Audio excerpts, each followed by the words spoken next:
इन्होंने ये नहीं कहा कि पूरी जिंदगी तबाह होने के बाद या घटना घट जाए, किसी आदमी की हत्या हो जाए, तब हम निराकरण में ये दे रहे हैं, ऐसा उत्तर सही नहीं है।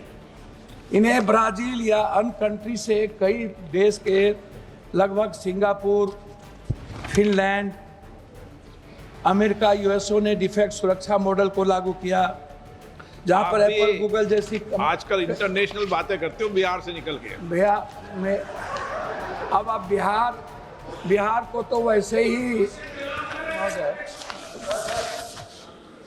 सोशल मीडिया महत्वपूर्ण विषय है और आज देश के हर व्यक्ति के जीवन में सकारात्मक या नकारात्मक दोनों दृष्टि से ये जीवन को प्रभावित करता है। खासकर देखा गया है युवाओं में कई तरह के जो ऐप्स बने हैं जिसमें जाति, धर्म, मजहब, भाषा, क्षेत्रवाद, प्रांतवाद, लिंग, ये जो ग्रुप्स हैं ये लगातार समाज को बांटता जा रहा है, जिसमें सोशल मीडिया है, मीडिया है। माननीय मंत्री महोदय ने जो जवाब दिया है, ये ऐसा होगा तो ऐसा करेंगे, ऐसा हो जाएगा तो फिर इसके लिए ये प्रावधान है। इन्होंने ये नहीं कहा कि पूरी जिंदगी तबाह होने के बाद या घटना घट जाए, किसी आदमी की हत्या हो जाए, तब हम निराकरण में ये दे रहे हैं, ऐसा उत्तर सही नहीं है। इन्हें ब्राजील या अन्य कंट्री से कई देश के लगभग सिंगापुर, फिनलैंड, अमेरिका, यूएसओ ने डिफेक्ट सुरक्षा मॉडल को लागू किया, जहाँ पर एप्पल, गूगल जैसी आजकल इंटरनेशनल बातें करते हो बिहार से निकल के। भैया मैं अब आप बिहार को तो वैसे ही मेरा रिक्वेस्ट इसमें क्या है, सरकार को जो अच्छा लगता है तो वो सोशल मीडिया उनके लिए सही है, लेकिन जो इस देश की सुरक्षा, आंतरिक सुरक्षा या आने वाले युवाओं की पीढ़ी के लिए जो घरेलू हिंसा से लेके जिसके कारण, मंत्री जी माननीय अध्यक्ष जी, माननीय अध्यक्ष जी, आपको देंगे, आपको देंगे, सप्लीमेंट्री देंगे, आपको सप्लीमेंट्री देंगे आपको। माननीय अध्यक्ष जी, सोशल मीडिया और फेक न्यूज़ के बारे में जो विषय माननीय सांसद जी ने उठाया है वो वाकई एक बहुत ही चिंताजनक विषय है। I sincerely want to say that fake news is a threat to our democracy today. और हमें सोशल मीडिया पर, फेक न्यूज़ पर, AI जनरेटेड डीप फेक पर स्ट्रिक्ट एक्शन लेने की ज़रूरत है। जिस तरह से सोशल मीडिया प्लेटफॉर्म्स का उपयोग करके एक तरीके से कई ऐसे इकोसिस्टम बन गए हैं जो कि भारत के संविधान को फॉलो नहीं करना चाहते, बहुत तरह से इस पार्लियामेंट द्वारा बनाए हुए कानून को भी पालन नहीं करना चाहते, उसमें स्ट्रिक्ट एक्शन लेने की और कड़े नियम बनाने की वाकई बहुत सख्त ज़रूरत है। हाल ही में कुछ नए रूल्स भी बनाए गए हैं। Within 36 hours take down करने की एक नए रूल अभी हाल ही में बनाया गया है। AI जनरेटेड डीप फेक्स को आइडेंटिफाई करके उसके ऊपर एक्शन लेने का भी नया रूल ड्राफ्ट पब्लिश किया गया है। Consultation is currently going on. Parliamentary committee ने भी बहुत अच्छा काम किया। मैं धन्यवाद देना चाहूँगा श्री निशिकांत दुबे जी को और कमेटी के सभी सदस्यों को। उन्होंने बहुत अच्छा डिटेल्ड रिपोर्ट कल ही सदन में रखी है, जिसके अंदर कई अच्छे प्रस्ताव आए हैं, कानून को किस किस पॉइंट पे कड़ा किया जाए।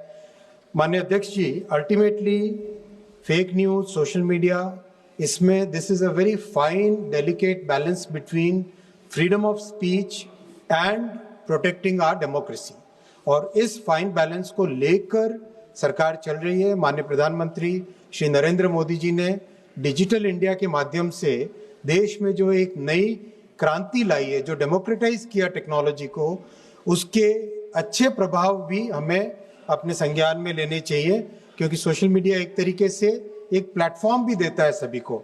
इन सब पॉइंट्स को विचार करके इंस्टीट्यूशंस, हमारे समाज में जो ट्रस्ट है, उस ट्रस्ट को कैसे स्ट्रेंथन करें, उसी पर सरकार काम कर रही है। राजेश रंजन जी, अध्यक्ष जी, जब कोई भी फोटो या कोई भी चीज धर्म मजहब की, जैसे मणिपुर की घटना है, सोशल मीडिया ने प्रमुखता से इसको निभाया है और समाज में तनाव पैदा किया। कोई भी फोटो अपलोड करने के पहले, जैसे एआई में टाटा या बड़े प्रश्न बिजनेस पूछो, ये प्रश्नकाल पूछो, प्रश्न पूछो आप। मैं वही कह रहा हूं अध्यक्ष जी कि जो लगातार मैं उसी बात, जैसे सट्टेबाजी की, महादेव ऐप जैसे मामले में बड़े स्टार्स और इन्फ्लुएंसर के युवा गैम्बलिंग सिखाया, कारण कर्ज में डूबे युवाओं को 18% आत्महत्या की वृद्धि हुई है। मेरा अध्यक्ष जी इससे कोई कंसर्न नहीं है। देश के युवा, आने वाला जो युवा है और जो सामाजिक और पारिवारिक स्थिति है उसमें समाज में तनाव बढ़ता जा रहा है। मेरा प्रश्न सिर्फ इतना है कि हम किसी भी चीजों को जब किसी भी चीजों पर अपलोड करते हैं और बाद में वो न्यूज चैनल उसको उठा करके जिस तरीके से गलत तरीके से समाज में भ्रम को पैदा करता है, उसकी कोई ऑथेंटिसिटी नहीं होती है, उसकी कोई सत्यापन नहीं होता है। अच्छा, उसको डालने के पहले किसी से परमिशन लेना चाहिए कि नहीं, ये होगा कि नहीं, तो इस पर किसी भी तरह की कोई कार्रवाई नहीं है। कठोर कार्रवाई हो, ये मेरा रिक्वेस्ट है। कठोर कानून बने और किसी भी तरह के गलत वीडियोस को डालने के पहले माननीय अध्यक्ष उसके जी, बारे में जरूर कोई कानून। माननीय अध्यक्ष जी, माननीय सांसद जी ने जिस तरह से ऑनलाइन बैटिंग की बात की, मैं आपके माध्यम से सदन को एकदम स्पष्ट तौर पे कहना चाहूंगा, प्रधानमंत्री श्री नरेंद्र मोदी जी ने इतना कड़ा कानून बनाया है ऑनलाइन मनी गेमिंग को रेगुलेट करने के लिए, और उसके कारण देश में करोड़ों परिवारों को उसका बेनिफिट मिला है। जिस तरह से एक कैंसर की तरह ऑनलाइन मनी गेमिंग का प्रचार हो गया था, सब तरफ एक प्रसार हो गया था उसका, और स्प्रेड होने के बाद समाज में एक बड़ी विकृति आ गई थी, उसके ऊपर कड़ा कानून बनाया है। और प्रधानमंत्री श्री नरेंद्र मोदी जी की सरकार किसी भी कड़े से कड़े स्टेप को लेने से पीछे नहीं हटी। इन्होंने ये नहीं कहा कि पूरी जिंदगी तबाह होने के बाद या घटना घट जाए, किसी आदमी की हत्या हो जाए, तब हम निराकरण में ये दे रहे हैं, ऐसा उत्तर सही नहीं है।